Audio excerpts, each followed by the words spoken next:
AI gets complicated, emerging debates and surprising challenges. Speakers Brian Bashan, Vice Chair, Be My Eyes, Chancey Fleet, Assistive Technology Coordinator at the New York Public Library, Sherry Wells Jensen, Associate Professor in the Department of English at Bowling Green State University, Moderator Merv Hickok, Founder, AIethicist.org. Hello, everyone. This is Mary Hickok, founder of AIethicist.org and president for Center for AI and Digital Policy. It is a great pleasure and honor to be back at SciTech this year. I still have conversations in my head from what we discussed last year and some of the actual partnerships that grew out of the last year's conversations. Today, I'm joined by three amazing panelists that I would like to introduce, mention your name and ask them to introduce themselves because I know I'm going to not be able to make justice to their amazing work. And then we're going to talk about AI and generative AI systems and all the controversies, the conflicts, and what we want to how we want to improve these systems. Without further ado, let me go to our first panelist, Chancey Fleet. Chancey, could you give us a bit of your background, please? Absolutely. I am a blind technologist, and I'm the Assistive Technology Coordinator at New York Public Library, where I curate group workshops about various tech topics, including the mindful use of generative AI. And I run our Dimensions Lab, where anybody can come in and get the space, equipment, skill building, and community that they need to create tactile graphics, images, and 3D models. And I'm so fascinated by those conversations as well. So I have some very specific questions towards that end as well. Next, we have Brian Bashan. Brian, please go ahead. Thanks, Merv. I'm Brian Bashan. I'm, for this purpose, Vice Chair of Be My Eyes, which is an app that connects 7 million volunteers with 500,000 blind people in 120 countries.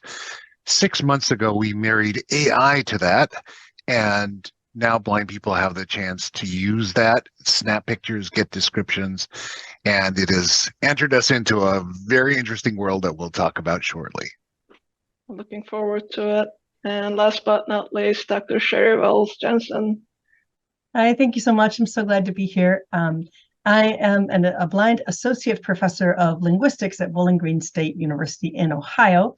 And my research and volunteer activities are centered around access to outer space for people with disabilities. And so I am an amateur but excited and hopefully a little bit linguistically informed user of all the good AI stuff that's out there.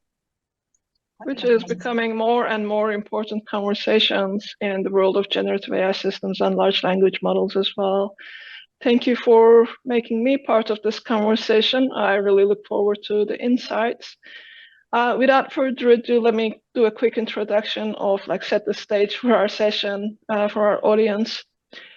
As a society, we've been using AI systems for several years now, whether it is by our own choice, where we want to benefit from them, we make the decision to use them, or by being subject to these systems, such as surveillance systems, job applications, social media content moderation, just to name a few.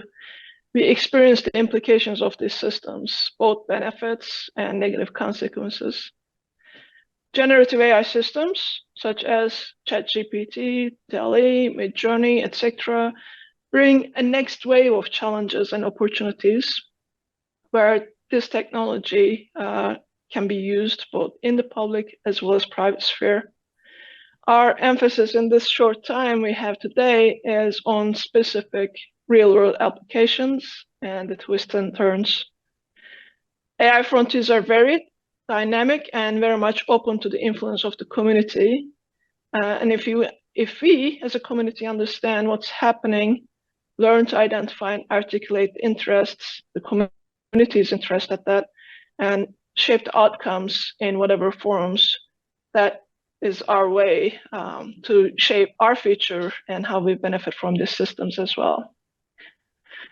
So let's start with the generative AI systems use of language and images. And I would like to have this question to all of our panelists as a starter.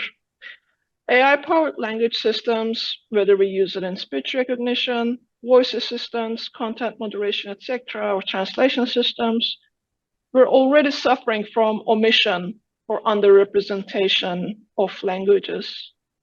Many of the world's languages themselves are not resources or underrepresented resources or represented in these data sets, not as much as English does.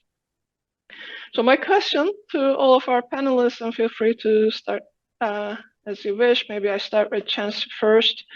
What do you see as some of the risks of omission from generative AI of identities, of languages and systems?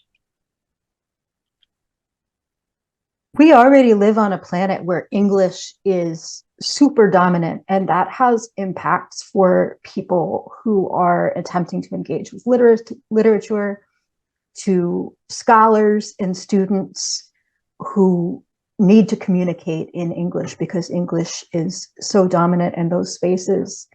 And we have an opportunity with large language models to redress some of those communication barriers, to lift up other languages and make sure that content that's created in other languages can be understood in English and vice versa.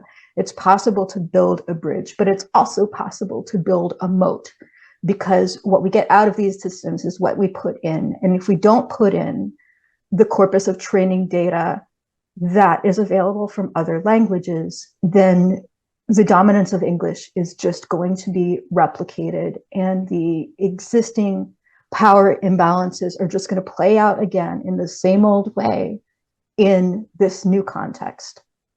I think it takes intentionality and mindfulness on the part of folks that curate what goes into large language models, but I also think that it takes a conscious endeavor to engage communities that have historically been at the periphery or disengaged, and to hear from communities of non-native English speakers about how to construct a more linguistically just future with large language models and what specific steps need to be taken.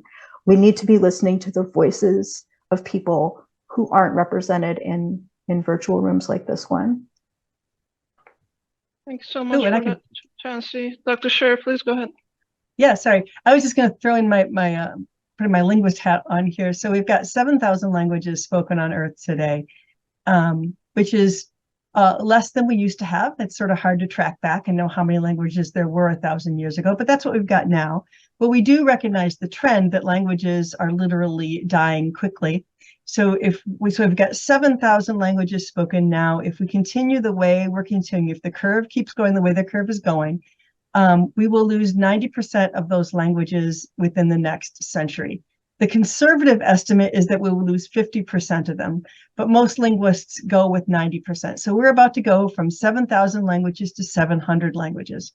So Chancey is exactly right that this is a huge problem, and it's a loss of sort of the history of human cognition and human linguistic ability. We're not just disadvantaging people, which is terrible, but we're also sort of losing track. We will be losing track as we lose these languages of the knowledge that's stored in those languages, not just of ways of thinking, but sometimes literally names of species and what those species were good for in folk medicine. If you need a practical reason, that can be one of them, right? So if I know if I live on the Solomon Islands and my mother's mother used to treat a fever with a particular kind of a plant, and we no longer know the word for that plant, or even that plant exists, as both species and linguistic diversity declines.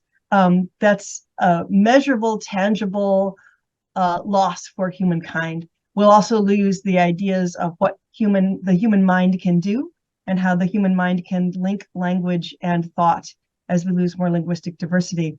So when I send my students out to find languages on the web, just again, like Chancey said, they're not finding them all. And this isn't just a matter of, hey, why, get on the ball and get your language on the web, my friends. It's an economic problem as well. So why is there not a full and complete sketch of the Oroha grammar, which is a language spoken on the Solomon Islands, and dictionary of that language online? Well, there are only about 30 speakers left of that language, and none of those people, unfortunately, has the economic force to cause all that work to happen. They simply can't pay for it. And linguists don't have freedom from other work to get that job done. So there's a lot of things that we lose in terms of human potential when we begin to isolate ourselves down from 7,000 to 700 languages. You're saying not only we're losing linguistic diversity, but our collective intelligence as humanity, Yes. and our collective heritage as well. Right. What can a mind do? How can minds make language? We've got some idea now of what the diversity of human languages are like, but we're not even through doing, what we have. And before we get them all studied, they're disappearing at a rate of something. If you do the math, it's something like a language every 2 weeks, which is heartbreaking. It is heartbreaking indeed. Brian, I would like to get your insights about what you see as additional risks. Yes, well, empirically with Be My Eyes, we were learning a few things. One of them is it's relatively easy to get the output from AI into many languages. In fact, right now, if you use Be My AI, you can get the output, take a picture in, 4 or 5 dozen languages. That's not the 7,000 that Sherry was talking about, but I think that the ability to translate into hundreds of languages is soon upon us. That's not all of the problem, though. The real problem is, how do you get the AI engine to understand us? We're all 3 on this panel blind people. When we go up and start talking to anybody on the street, they will know we're blind, and there'll be a modification of language when they start talking to it. Sometimes that's terrible. Other times it's very useful. So like when I seek information from an AI agent, I want to know, for instance, not just a broad description of something. I might want to know shoreline that building until you get to the opening and turn right. I want to be able to say to it, and upon my direction, I'm a blind person. I need different kinds of instructions and cues, and some things I don't particularly want to prioritize. Right now, the engine doesn't know who it's talking to, but as we start becoming a world full of diversity and difference, the individual's ability to assert who they are and then to modify what the AI is doing. It's really important. Imagine you're a low vision person. You don't need the big things described in a picture. You need the small things described first. And so that sort of modification is a new kind of language of dialogue that's yet to be developed. Now, I would love to come back to those the points that all three of you raised in different questions. Brian, just to your point, we don't have much control or agents as users of the current technology have much agency or control over these technologies as what we might need. It is usually what a developer or a company thinks we might, a user might need, which tends to be a wide gap, continues to be a wide gap. But following on the omission piece, issues of omission and how we could benefit if these languages were actually included and we had more control. Preparing to this panel, we had conversations about Braille. Although it is not a language per se, and as a code, we mentioned that Braille suffers from the same issues of omission. What do you think could be some of the benefits of linking eBraille to a large language model, such as ChatGPT? And Chancey, maybe I can hope to start with you again. Sure, absolutely. So I think the benefits are pretty obvious, and then the problem is more interesting than it seems at first blush and more complex. So clearly, there is a problem in our community with on-demand access to Braille, and that might include Braille that's properly formatted for different presentation types, including the crop of eBraille capable Braille and graphics displays that you might hear about other places during Site Tech Global this week. And if human labor can be reduced and materials on demand can be prepared in an appropriate format and with appropriate markup, clearly that's a benefit to literacy in the community. But then if we go deeper, there are things about Braille and about non-visual experience that are not sufficiently, to my mind, well represented enough on the web to have all made it into large language models. So it's a sign of trouble that large language models tend to struggle with Braille, although they know dozens and dozens of languages. They can't go ahead and put a simple Braille label on a simple pie chart. But if you go a little bit deeper, there's a lot that we know about constructing tactile graphics that also doesn't seem like it's made it into the large language models. So for example, we can't semantically use color to indicate anything with tactile graphics. And so if we've got a pie chart, we may need to show different textures on that pie chart instead. Maybe we're going to use a waffle grid and a dot gradient and blank space and vertical lines. And there we have 4 wedges in a pie chart. Or maybe we're going to go to the minimalist route and simply Braille label the 4 empty otherwise wedges of a pie chart and communicate just as clearly, if not more so.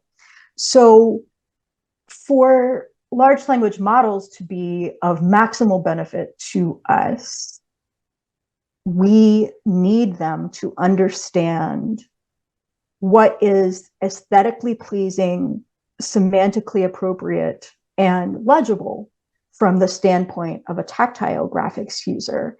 And we've got a long way to go. I won't tell you which large language model told me this, but I was asking about some tips for preparing Braille embedded in tactile graphics a few weeks ago. And one of the tips that I got was that when you're including Braille, you should always make sure to use a bold, dark ink. Nice.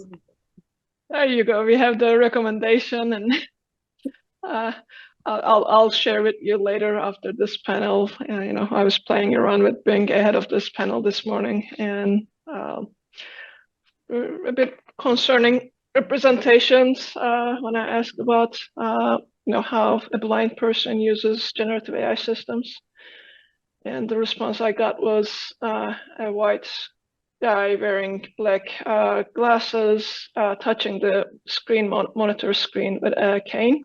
Oh boy! Wow! And I'll share the image later. But amazing. On the monitor was an eye as well. So I don't know what. The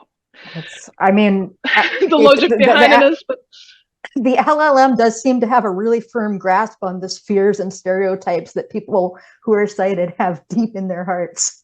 Well, that gets to a very important point, which is, these are probabilistic models. And in a probabilistic world, we are 1/3 of 1% of the population. We don't exist. And so it's not surprising, Merva, that you found such weird tropes. And the question is then, how do you tune it? How do you train it? Because the average person on the street is not the guide that I want as people understand my needs and my community's needs. Absolutely. And, this obviously generative AI systems, large language models, is not the first time we're experiencing the underrepresentation or harms or not, the needs not being reflected in the design. We also talked about, speaking of, some of the biases or underrepresentation. We also talked about dangers of linguistic drift. Dr. Scher, maybe you can start us with this conversation. We talked about the sanitization of disability language through the system's avoidance of identity first and liberatory languages. And go over to other panelists as well. But can you expand upon how this manifests itself in generative AI systems? What are the risks for this community? I mean, I think one of the things that gets baked in pretty early on is this desire to not offend without understanding what offense is. So, for example, when I go someplace and I need help, I might hear one person call across the shop to another person. Can I get someone to help this person over here because she is special and needs some help? Instead of just using the word blind. The word blind is labeled in for some people as offensive, where it is just the adjective that describes the inability to see. And I worry a lot about the ease with which avoiding even mentioning blindness can spread. And I worry a lot about things like if I refer to myself as a blind person, I am often corrected. What I get back from ChatGPT is that you're a person who is blind, and it's just not quite capable. I can't get it to say a blind person without carrying on at some length about my pencils and my cup. So I think there are concerns about how we want to refer to ourselves, because you think about how most of what's in there is Mr. Magoo and other representations of fictional blind people, and then maybe some of it's about real blind people, and then my individual preferences as a human being, which I would like to spread for the benefit of other human beings, aren't quite as present. And I think Chancey had a lot of really cool things to say in our talk about, in our pre-talk about the kind of world that ChatGPT represents to us when we ask, and not that it represents to us when we ask it questions. Yeah, and absolutely. Before I go to Chancey, to you, thing is, again, none of this is like generative AI related problems, right? So we had similar things with social media and content moderation and auto flagging of toxic language and what social media platforms consider as toxic when you use identity first or liberator languages. We see a similar censorship and avoidance in large language models as well. But to your point, Chancey, how does generative AI systems describe us or paint the world for us? That's a great question. I mean, when I ask something about blind people and I get back a response about visually impaired people, it's irritating to me, but it doesn't affect me profoundly because I have like blind pride stockpiled. What I'm the most worried about is the impact on people who are coming to learn as newly blind or low vision folks, or as folks who imagine that they want to be allies, and the sort of anodyne, Hallmark ready version of disability that LLMs in their current instantiation are going to serve. And I have great hope that a different kind of representation and discovery journey is possible with large language models. But here's where we are right now.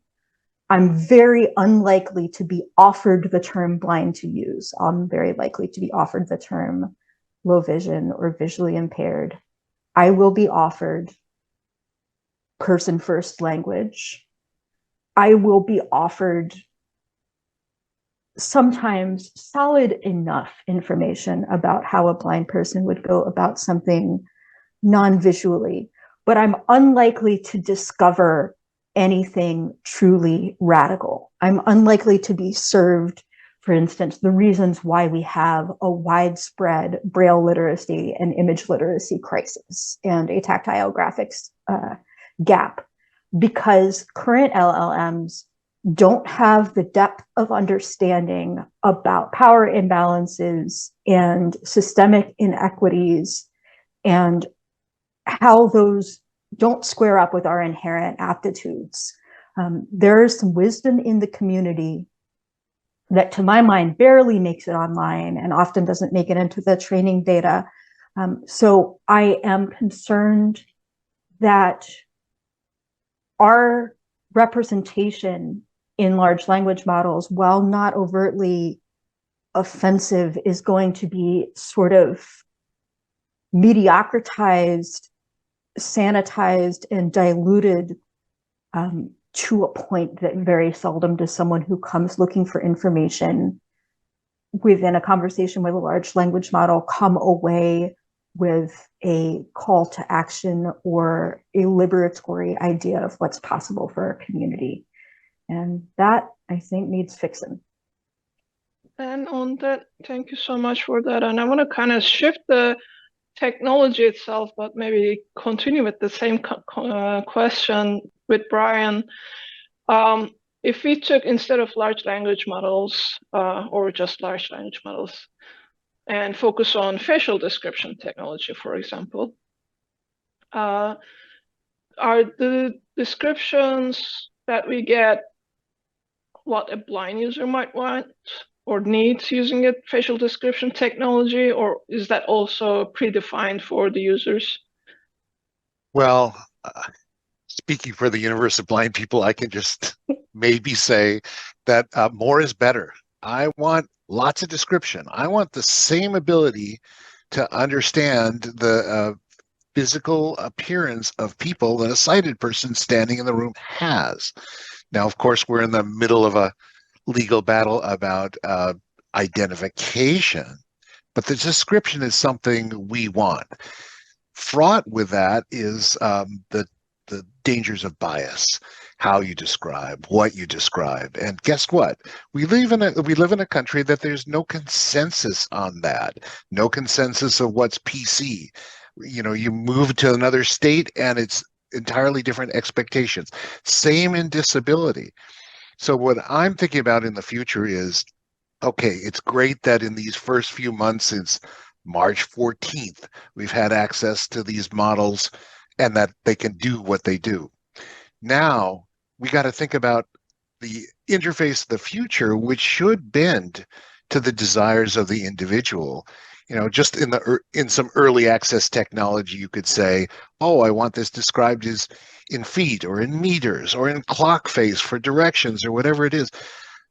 I want the user ultimately to be able to prescribe all kinds of settings and preferences for where it wants its AI to focus, how much, and where do you align.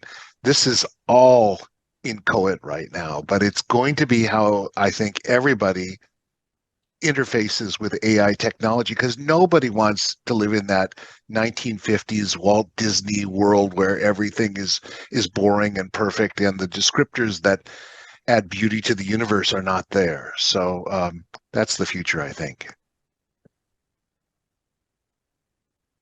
Looking forward to that future where there's a driver's seat and not just a passenger seat with this technology.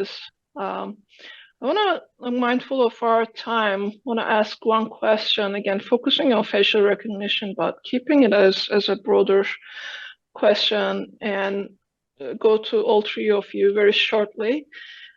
In an area, in a time where AI is getting better and we experience more deployments of this technology, facial recognition technology in our daily lives, what would you like to see done better in the deployment, design or deployment? We mentioned some of those, obviously, representation and ability to control the outputs, but what would be, for your personal use, the better changes in the design and deployment? So I guess I could jump in. I mean, I agree with Brian that I want all the detail, but I also want a decision made. When I take a picture of people in my family, it describes them, but I don't know that that's really them.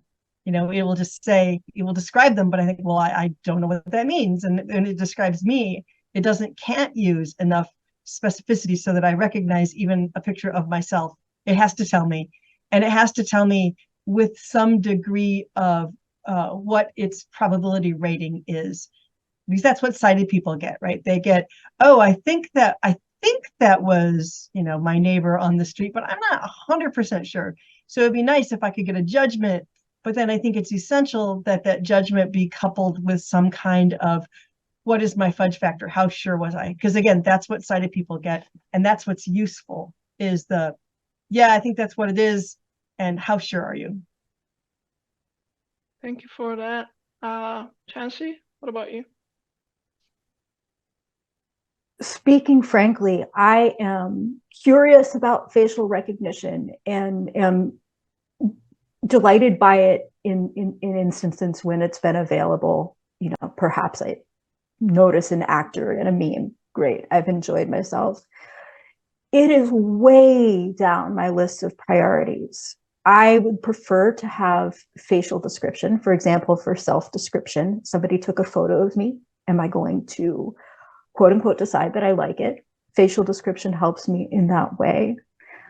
Facial recognition, on the other hand, offers me an equity of access at the same time that it potentially interacts with other people's freedoms in a really different way. We all have to worry about the potential acceleration of facial recognition for the aims of surveillance and tracking. And I'm not at all sure yet how to navigate the tension between my quote unquote right to access and the right of other folks to go unnoticed or forgotten in the digital commons if that is what they wish. And I think that we in the accessibility world and ethicists in the social justice world need to find common cause and keep having the hard conversations, because it's not an easy question. And the best possible answer will only come if we continue to dialogue really robustly and work through what all the implications are. It's my belief that we're only at the very beginning of understanding everything that we stand to gain and stand to lose. Thank you so much for that. And nothing is black and white. And to your point, the conversations are and the decisions are, I think, going to make it break, or as you put it at the very beginning, whether these technologies will be a bridge or a moat in our lives and our access to resources. With that, I know we're 2 minutes behind schedule, past our time. Brian, very quickly, before we finish, any closing remarks from you? Oh, well, on this business of the facial stuff, which I think people on the outside of blindness think is more important maybe than sometimes we do. I do think that the standard of who's a public figure, those people are public figures. I want to know them. I want to be able to call them out in my social feeds and elsewhere. And then an emerging solution is that for people in my life, people in Sherry and Chancey's lives, you can store this information on your local device and it only be available to you and not the cloud. And so the people who are in your life that you care about can easily be identified in photographs and other things. But as a sort of global social cloud surveillance network, I don't think anybody is pressing for that right now. There's too many people with too much libertarian and other aspirations to make that something we're likely to do in Western culture, at least. But we're on the brink of this brave new world where this technology can be used for the most amazing of humanistic things, to enrich our lives, to ennoble our lives, to integrate and all of that. But we've got to get it right. And the main thing is that the people who think about AI have to know that we exist and we matter and we should be at that digital table. And I could not summarize and finish better, so I'm not even going to try. Thank you so much for your insights, for your closing remarks, and thank you, Chancey and Dr. Sherry, as well, for your remarks. appreciate SciTech providing us the opportunity to have this discussion today. Take care, everyone. Thank you. Thank you.